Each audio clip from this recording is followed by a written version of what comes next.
એરઠ ખાતે કોંગ્રેસનું જનસંપર્ક કાર્યાલયનું ઉદ્ઘાટન કરવામાં આવ્યું હતું।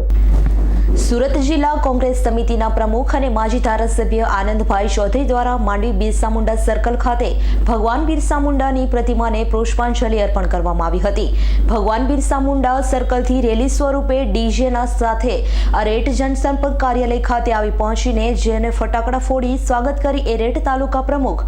ઉદયસિંહ વસાવાના અધ્યક્ષતામાં એરઠ જનસંપર્ક કાર્યાલયનો શુભારંભ કરવામાં આવ્યો હતો। આ કાર્યાલય આવનાર સ્થાનિક સ્વરાજ્યની તાલુકા પંચાયત દ્વારા જિલ્લા પંચાયતની ચૂંટણીને અનુલક્ષીને તેમજ કોંગ્રેસનું સંગઠન મજબૂત બને એ માટે એરઠ તાલુકા મથકે ખાતે કોંગ્રેસનું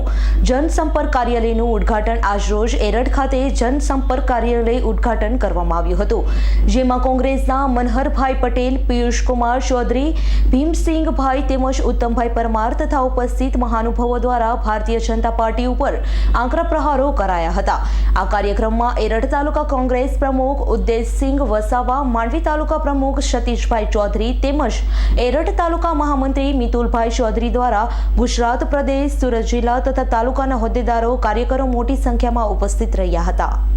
જી, આજ રોજ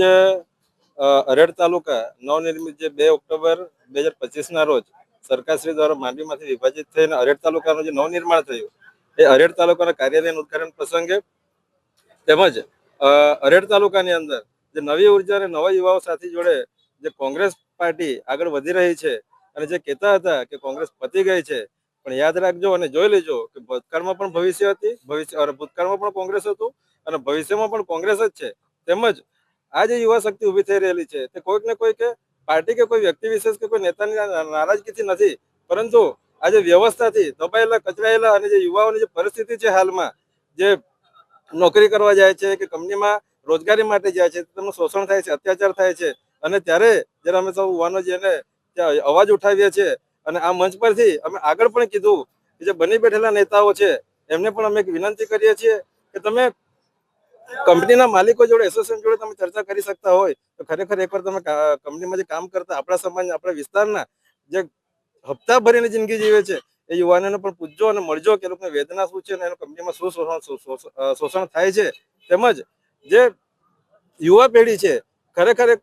ખોટા રસ્તે જઈ રહી છે। આખા ગુજરાતમાં અત્યારે દારૂબંધીનો જે મજાક બની રહેલો છે, 1960 થી જે સૌથી લાંબામાં લાંબુ કૌભાંડ ગણી શકાય એ દારૂબંધીનો જે મુદ્દો આખા ગુજરાતમાં જે મેવાણી સાહેબે ઉપાડ્યો છે એ ખરેખર સાચો છે અને યુવા શક્તિ અને તમામ માંડવી અને વિસ્તારના અને સુરત જિલ્લાના યુવાઓ મેવાણી સાહેબ જોડે છે। તેમજ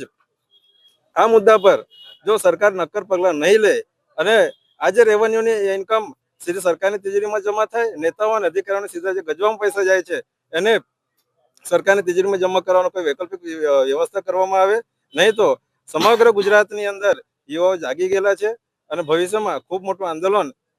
દારૂબંધી અને નશામુક્તિ માટે અમે કરીશું એવી આશા છે। એરઠ કોંગ્રેસ કાર્યાલયના ઉદ્ઘાટન માટે સૌને શુભેચ્છા પાઠવું છું। સાથે સાથે નવનિર્મિત